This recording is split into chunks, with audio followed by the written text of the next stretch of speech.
live on your tablet, phone, and the KUTV app. This is 2 News Live.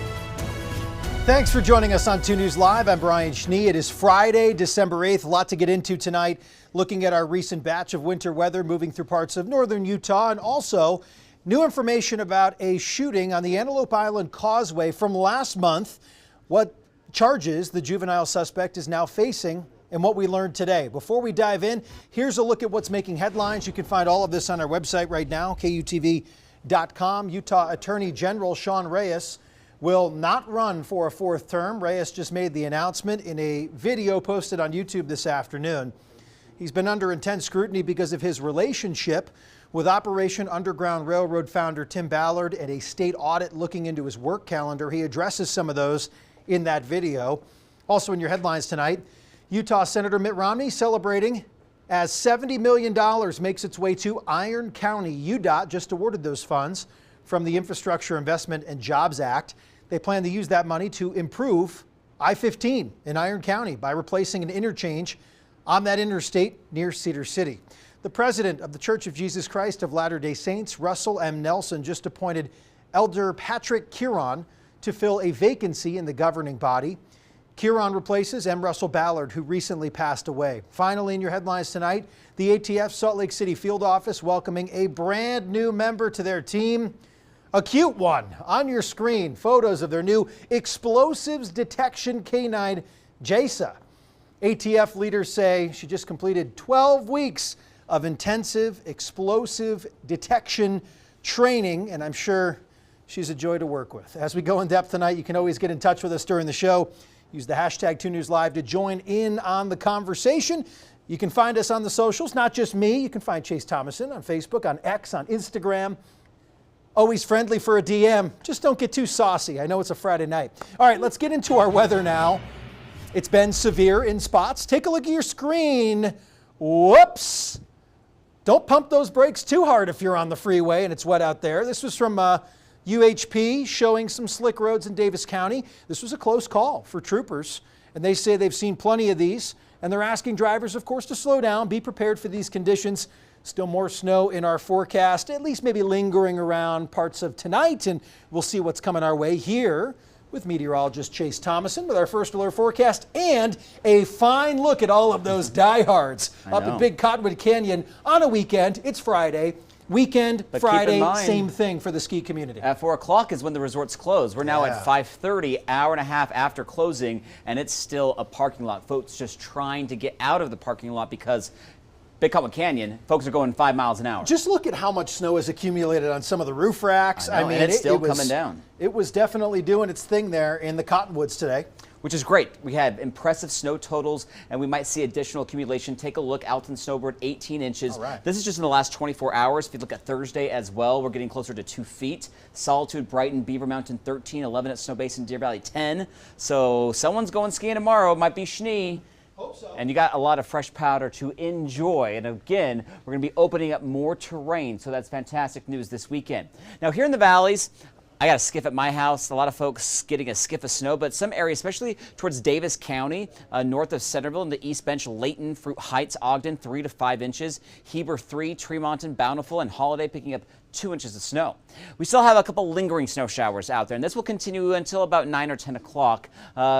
Starting to come off the Great Salt Lake, southeast of the lake. At least in the valleys, those snowflakes, you'll see them, but nothing really sticking, so that's great news. But you will have winter driving conditions up Parley's, of course, Big and Little Cottonwood Canyon, but just a few flurries or some light snow showers expected south and southeast of the Great Salt Lake through this evening. So any Friday night plans, just bundle up and be careful. There's some of that snow, especially towards the Tooele Valley by 8 and 9 o'clock. By 10, 11 o'clock, it kind of just fizzles out, and we'll see some improving conditions as we head into your weekend. Maybe a dusting if you get underneath one of those lake effect bands, and a couple more inches in the mountains of northern Utah. So again, those ski resorts ending up with about 1 to 2 feet of snow, which is great. And this is a colder storm, so it's more of that fluffy powder that we're known for here in Utah. Now tonight we do get cold. We'll likely drop into the 20s along the Wasatch Front. 10 in Park City, 9 in Evanston, 12 in Logan. So a really chilly night out there with some teens from eastern to central Utah. No rain in St. George. but you will dip into the 20s tonight and upper 40s tomorrow, so even a cool down in southern Utah. But lots of sunshine for your Saturday. Highs in northern Utah will be in the mid-30s, partly cloudy, 20s though in Park City and Evanston and Logan. You're staying freezing tomorrow with a high of 30 degrees. Does get a little bit milder towards the end of the weekend and into early next week. There is a storm coming our way, but the problem, though, it looks like it's going to stay north of us. So the rain and snow is up in Idaho, Wyoming. We might get a flurry or two, maybe a light snow shower in the mountains and near the Idaho border. So Bear Lake, Cache Valley, but right now Wasatch Front dry, mostly cloudy skies. Just a few lingering clouds on Monday as well, with the snow staying to our north. And the overall pattern is looking pretty quiet. Of course, you'll see this on the 7-day forecast. Sunny weather in St. George this weekend, 52 on Sunday, and then we're in the mid-50s for the rest of next week. Partly cloudy skies Monday, Tuesday, a few more clouds on Wednesday, but right now no rain in your forecast. And no snow in our forecast here in Salt Lake after tonight. We're at 35 tomorrow, pretty cold day. We jump to 42 on Sunday under mostly cloudy skies.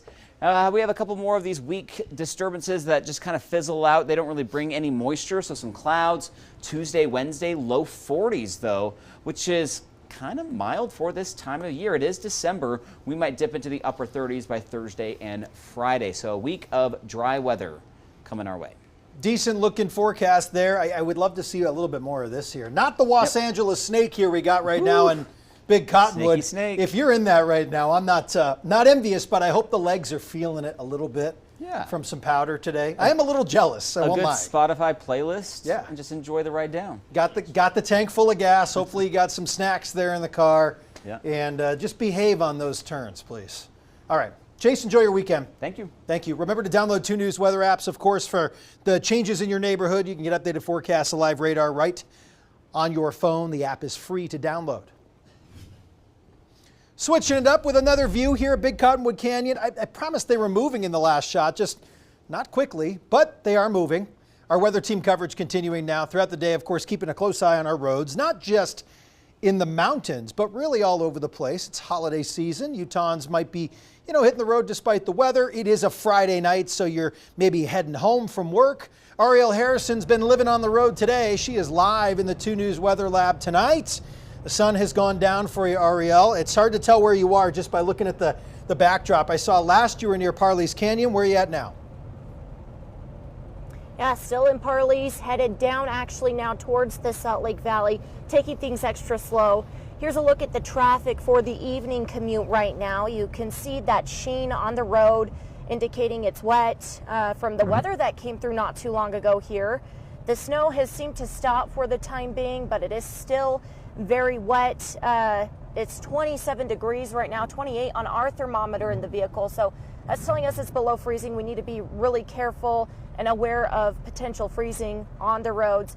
Be giving yourself plenty of extra space. You can see this emergency vehicle. It looks like an officer pulled off to the side of the road.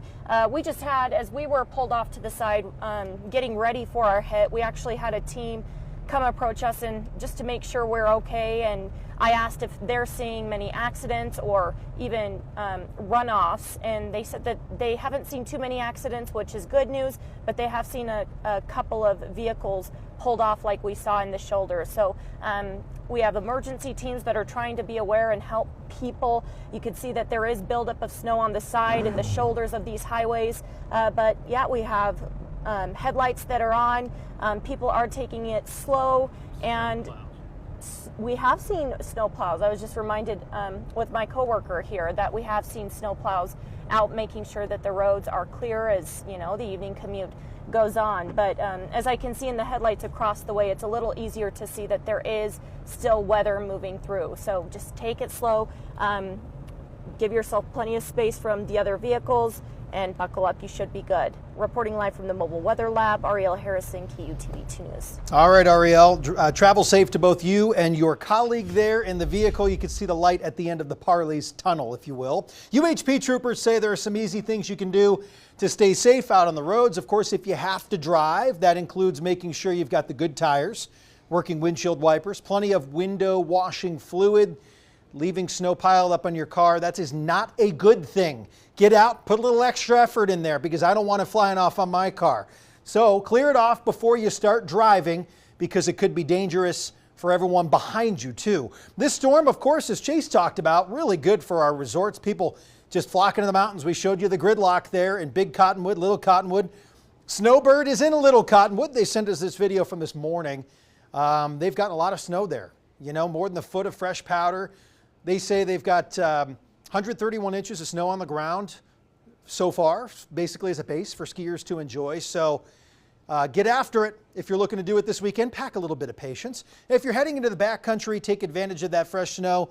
Please be cautious and always check the Utah Avalanche Center for all of those forecasts on the danger rating and such. It's expected to change here as we get into the weekend. So Avalanche forecasters reminding you, please ski in groups, communicate with one another, communicate with those at home, have the right gear just in case you trigger a slide.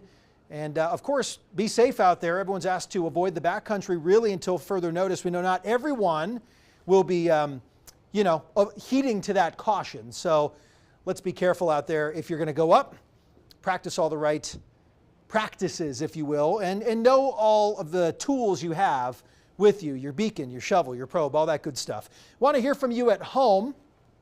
What do you think of Utah's start to winter so far? Scan the QR code to weigh in on this poll. 56% of you, we've got a snow-hungry crowd here. Bring on the snow already, but 32% of you saying just keep it up high, will you? Remember, if you see a good weather shot, please capture it for us because you are our eyes out and about throughout the state of Utah. Pictures, videos, we really want to see them. You can send it to us by using our Chime In feature. You can find it on the 2 News app on our website, KUTV.com. More is merrier, guys. Send it to us. New tonight, going in depth on a shooting that took place on the Antelope Island Causeway. This was back November 8th. Since that day, no new information about what took place that day, but we now know that charges have been filed against the 16-year-old who shot the man. We obtained an incident contact report and 911 call. Our other requests for body camera video was denied. Take a listen. 911, what's the address of your emergency? Shooting Where is that? on the causeway for Antelope Island. Gunshot wound to the chest. Something happened where they were tailgating us or something. I was in the back seat. They were tailgating? Yeah. So it was a road rage? Yeah. According to an incident contact report, a man in his 50s was shot in the chest. The juvenile suspect left that area on foot. An AirMed helicopter transported the man who was shot to a hospital. Last check, he did survive those injuries. Shortly after, the DPS helicopter located the suspect who was laying down in the weeds and the sagebrush there nearby with his head and legs moving. They saw him there through the FLIR camera. Officers found the gun and multiple bullet casings on the suspect when he was taken into custody. So I spoke with prosecutors in Davis County who told me the suspect is charged with a first-degree felony for discharge of a firearm with bodily injury, a second-degree felony for aggravated assault with bodily injury, and a Class B misdemeanor, possession of a handgun by a minor. Again, the suspect, 16 years old. Another thing that stands out from the 911 call, one of the people who were with the shooting victim, apparently a retired corrections officer from California. Listen to this. I had the other 2 occupants at gunpoint. There's a total of 3 and then one of them ran? Correct. Okay, and you said they're at gunpoint? I had them at gunpoint and made them prone out on the ground. Okay, and they're laying on the ground near the car? Correct. But you no longer have them in at gunpoint, correct? No, my gun's holstered. Okay. My apologies, I had the subtitles there for you on screen and they did not come out on screen. User error. Last we heard, the victim was expected to recover from those injuries. The suspect has an initial appearance scheduled for early January. I'm told they haven't decided whether or not to charge the suspect and pursue this as an adult, but that is still on the table right now. We were at the scene a month ago when this shooting on Antelope Island's Causeway there happened, so we have prior reporting from that day. If you'd like to check it out, there was a lot of confusion, a lot of waiting around to get the right information to you. We have it. It's on our website, KUTV.com. Thanks so much for joining us on 2 News Live after a snowy Friday for most of us here in northern Utah. Hope you have a wonderful weekend. We are with you here on 2 News Live Monday through Friday at 5:30. I hope to catch you again for more of our in-depth conversations. And stick around for more of your local news coverage tonight on 2 News at 6. And if you're joining us later tonight for Arc Salt Lake on KJazz, we'll be live from the Delta Center. See you then.